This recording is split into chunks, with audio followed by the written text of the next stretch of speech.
Hello dear young learners, शुभ आशीष। आज का हमारा टॉपिक है बीमा। बीमा जब हम किसी व्युत्पन्न राशि के मात्रक को मूल मात्रकों के पदों में लिखते हैं एवं मूल मात्रकों के प्रतीकों का प्रयोग करते हैं, प्रतीक माने चिन्ह, तो इसे विमीय समीकरण तथा प्रतीकों पर लगी घातों को विमाएँ कहते हैं। जैसे एक राशि है, व्युत्पन्न राशि है हमारे पास, क्योंकि कई प्रकार की राशियां आप सभी को पढ़नी होती हैं, जैसे व्युत्पन्न राशि, मूल राशि, व्युत्पन्न मात्रक, मूल मात्रक, सदिश राशि, अदिश राशि आदि आदि। तो यहाँ अभी हम विमा की बात कर रहे हैं, तो प्रमुख रूप से व्युत्पन्न राशि और मूल राशि। तो देखते हैं, जैसे बल बराबर द्रव्यमान गुणा त्वरण, ये एक समीकरण है, या इसके प्रतीक चिन्हों में F बराबर ma, ये भी एक समीकरण है। तो हम बता रहे हैं कि ये एक भौतिक समीकरण है, और भी बहुत से भौतिक समीकरण हैं। अब F बराबर, अगर ये चीज़ हम लिखते हैं m की पावर 1, l की पावर 1, t की पावर -2, यहाँ ज़रूरी नहीं कि 1 1 लिखा ही जाए, और इसको बड़े ब्रैकेट में हमने बंद कर दिया, तो इसको हम कहते हैं विमीय समीकरण। ध्यान दीजिए, भौतिक समीकरण क्या है, विमीय समीकरण क्या है, तथा ये 1 और -2, ये जो अंक आप लोग देख रहे हैं, ये घातें ही विमाएँ कहलाती हैं। अभी स्पष्ट किया गया है, प्रतीकों पर लगी घातों को विमाएँ कहते हैं। तो ये अंक जो हैं ये विमाएँ हैं, डायमेंशंस हैं। विशेष बात, विमा निकालने के लिए हमको क्या करना है? विमा निकालने के लिए मूल मात्रक, हमारे पास द्रव्यमान, लंबाई, समय, वैद्युत धारा, ताप आदि आदि मूल राशियां हैं। तो विमा निकालने के लिए मूल मात्रक मीटर के लिए L, द्रव्यमान किलोग्राम मात्रक है द्रव्यमान का, इसको M, समय के लिए कैपिटल T, ताप के लिए थीटा, वैद्युत धारा के लिए A आदि चिन्हों का प्रयोग किया जाता है। किसके लिए? विमा निकालने के लिए। इन चिन्हों का प्रयोग, जो इसका मूल मात्रक जैसे मीटर है, तो ये तो लंबाई या दूरी के लिए होता है। इसी तरह किलोग्राम, द्रव्यमान एक राशि है, मूल राशि, उसके लिए होता है। समय एक राशि है, इसके लिए T, जिसका प्रमुख रूप से मात्रक सेंटीग्रेड समय का, या केल्विन या फ़ारेनहाइट, तो उसके लिए T का प्रयोग किया जाएगा। वैद्युत धारा एक राशि है, इसके लिए A, और ये सभी कैपिटल लेटर में ही प्रयोग किए जाते हैं। दूसरी विशेष बात, व्युत्पन्न राशि, मूल राशि एवं इनके मात्रकों पर भी ध्यान देना चाहिए। कुछ ये खास बातें हैं जो हमको बीमा निकालने के लिए मदद करेंगे। आइए कुछ बीमाओं को हम लोग सीखते हैं। जैसे सबसे पहले हम लोग एक बीमा सीखते हैं, जैसे एक राशि है, व्युत्पन्न राशि हम कहेंगे उसको, क्षेत्रफल, क्षेत्रफल, एरिया भी कहते हैं। तो क्षेत्रफल जो हमेशा होता है, उसका सूत्र बनता है लंबाई गुणा चौड़ाई। ये एक विमीय समीकरण बन गया, सॉरी, ये एक भौतिक समीकरण बन गया, और इसको हम लोग विमा के रूप में प्रकट करते हैं। तो क्षेत्रफल का विमीय सूत्र प्राप्त करने के लिए, जैसे लंबाई है तो लंबाई की विमा क्या होगी, हम लिखते हैं इसकी विमा प्राप्त करने के लिए लंबाई की विमा वो क्या होगी, लंबाई मीटर से नापी जाती है तो इसका L, इसकी विमा हमने लिख दी। ये कैपिटल लेटर और बड़े ब्रैकेट में जो हमने बंद किया हुआ है यही विमा कहलाता है। चौड़ाई भी लंबाई या दूरी है तो इसका भी हमारा L 1 है। अब इसको ये प्रतीक चिन्ह जो कैपिटल ब्रैकेट है इसका उपयोग कर लेने से इसका मतलब हो जाता है कि लंबाई की विमा हमने लिखी है, चौड़ाई की विमा लिखी,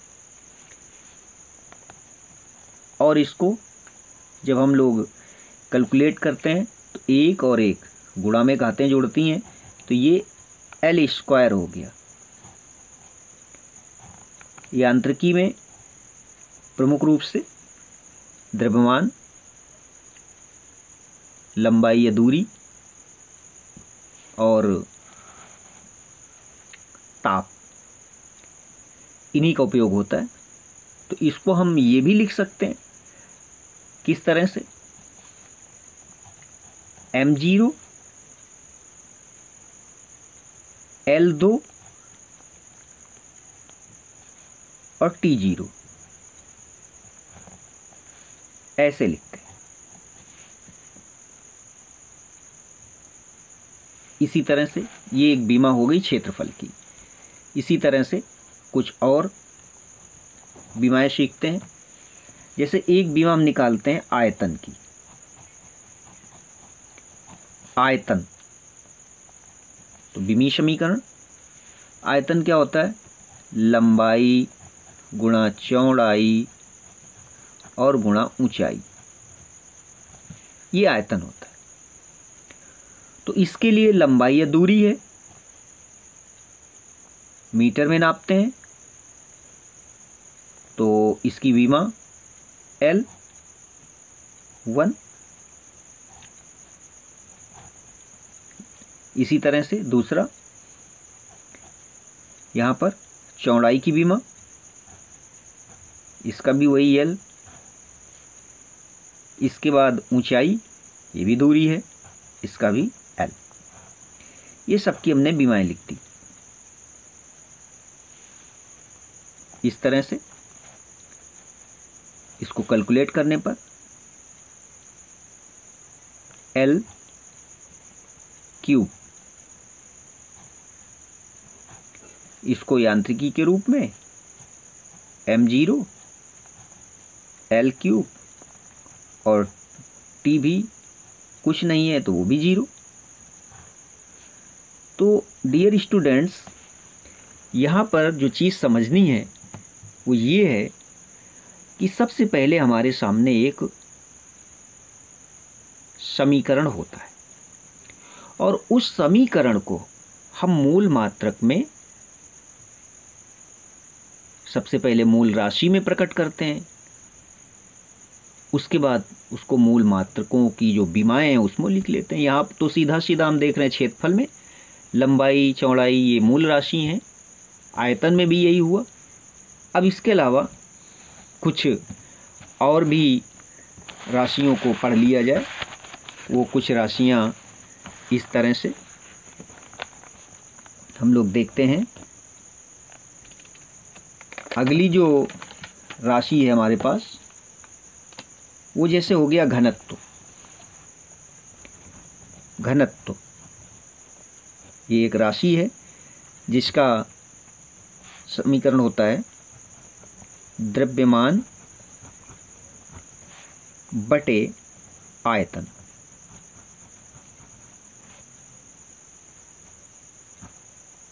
द्रव्यमान बटे आयतन, ये हमारा एक समीकरण होता है।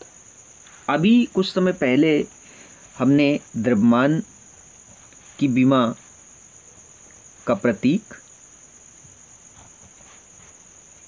M से और आयतन को अभी हमने देखा आयतन लंबाई गुणा चौड़ाई, लिखने की आवश्यकता नहीं है अभी, लंबाई गुणा चौड़ाई गुणा ऊंचाई तो हमने निकाल के अभी देख लिया है, लर्न कर लेना है इसका L क्यूब, ये हमने बीमा लिख दी, आयतन की बीमा। अब आयतन को हम लोगों ने मूल राशि जो लंबाई गुणा चौड़ाई गुणा ऊंचाई के रूप में व्यक्त नहीं किया, सीधा लिख दिया। अब इसको कैसे लिखें, यहाँ पर 1 भी लगा सकते हैं हम लोग, M1 और L नीचे है बटे में है तो घात -3 बनेगी। इस तरह से ये घनत्व की विमा हो गई। इसी को और भी लिखने के लिए हम ये भी लिख सकते हैं, M1 L -3 और T हमारा 0। ये यांत्रिकी का रूप है कि यांत्रिकी में जो विमाएँ आती हैं वो M, L और T के पदों में रखते हैं। और देखते हैं हम लोग, जैसे और विमा निकालें, त्वरण, ये समीकरण वेग परिवर्तन बटे समय। वेग परिवर्तन अगर हम इसको लिखना चाहें तो वेग परिवर्तन हम लिखते हैं दूरी बटे समय, और एक समय पहले से था तो समय एक बार और लिख दिया। दूरी मूल राशि। डियर स्टूडेंट्स, वीडियो पार्ट 1 बीमा में हमने आपको बताया कि 6 मूल राशियां और उनके मूल मात्रक, ये आपको लर्नर रखने। तो दूरी हमारी मूल राशि, अब इसकी बीमा लिखते हैं L1। समय, इसकी भी बीमा लिखते हैं T1, और दूसरा भी समय वो भी T1। अब इसका कैलकुलेशन देखते हैं।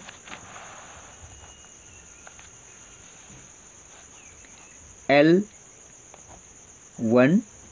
T-2, ये बीमा,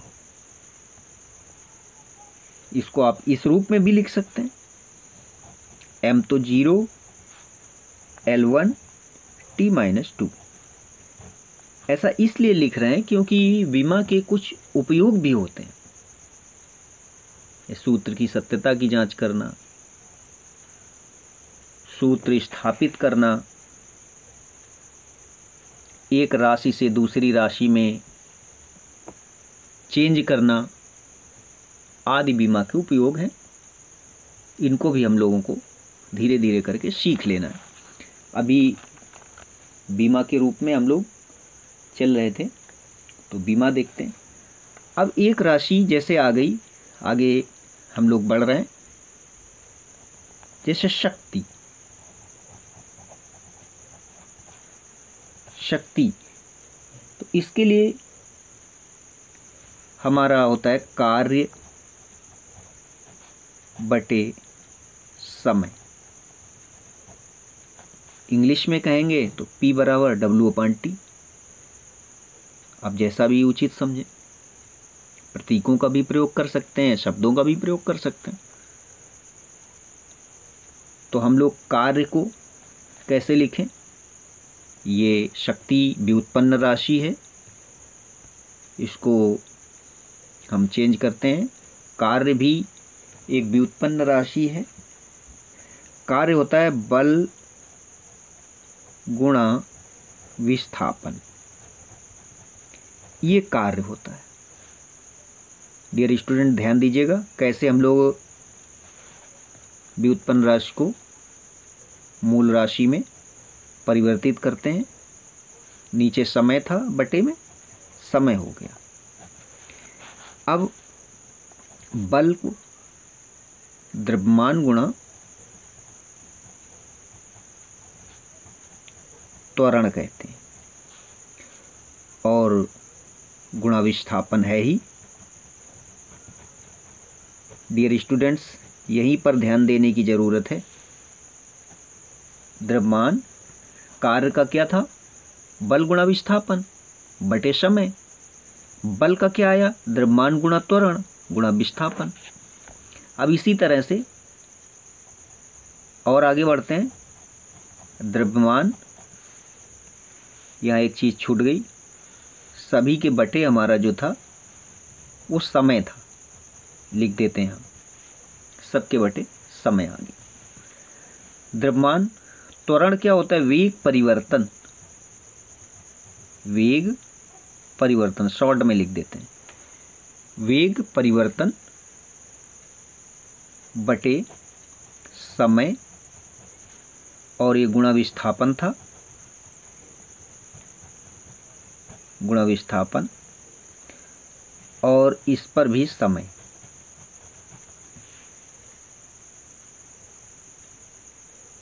अब देखिए, अभी और इसको बदलना है हमको, क्योंकि अभी सभी मूल राशियों में नहीं आ पाए हैं। मूल राशियां द्रव्यमान, लंबाई, समय आदि। तो द्रव्यमान हमने वही रखा। वेग परिवर्तन, वेग परिवर्तन होता है दूरी बटे समय। वेग परिवर्तन यानी वेग दूरी बटे समय। इसी तरह से ये समय पहले से थे कुछ, वो भी हम लिख लेते हैं,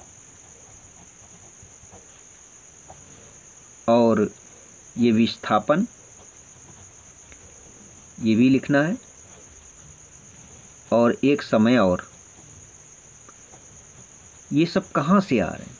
ये जो भी हमारे पास व्युत्पन्न राशि है उसको मूल राशियों तक हम ले आते हैं, और मूल राशियों के बाद फिर जो उसका विमीय समीकरण है, यानी समीकरण को हम कैसे विमीय समीकरण में कन्वर्ट कर रहे हैं। द्रव्यमान भी, दूरी भी, विस्थापन भी, समय, ये सभी मूल राशि आ गए।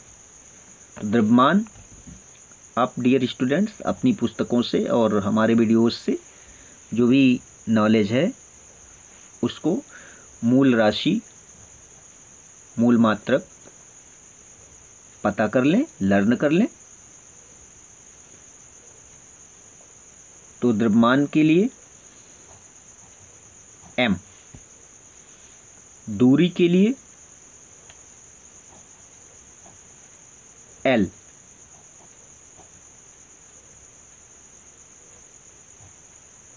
वन लगा देते हैं हम, और विस्थापन भी दूरी है तो इसके लिए भी l।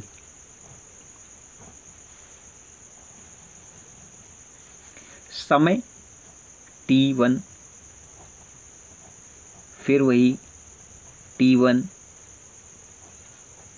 फिर t1।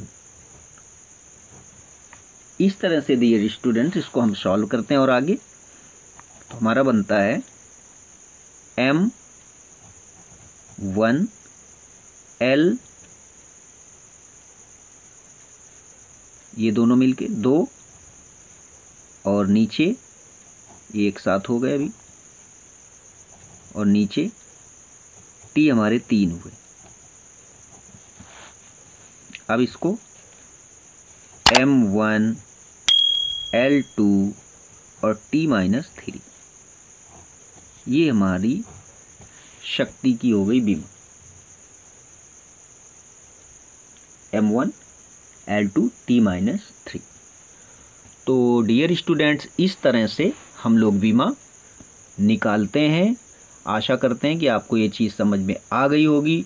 ढेर सारी राशियों की, बहुत सारी राशियों के विमाएं हम लोग इसी तरह से निकालते हैं। यही एक तरीका है। और ढेर जितनी भी आपकी भौतिक शास्त्र में राशियां हों, उन सभी की बीमा इसी विधि से निकालें। इसके लिए आवश्यक क्या है? सूत्र आपको आने चाहिए, जिनको हम लोग समीकरण कहते हैं। वो सूत्र जो भौतिक शास्त्र के लिए उपयोगी हैं, जो हम लोगों ने सीखे हुए हैं, नहीं सीखे हैं तो अब सीख लें। बहुत ही आवश्यक है ये टॉपिक। तो आप लोग अच्छी तरह से सीखिए, कमेंट में हमें बताइए, चैनल को सब्सक्राइब भी करिए कि आपको किस तरह से समझ में आ रहा है। तो डियर स्टूडेंट्स, शुभ आशीष।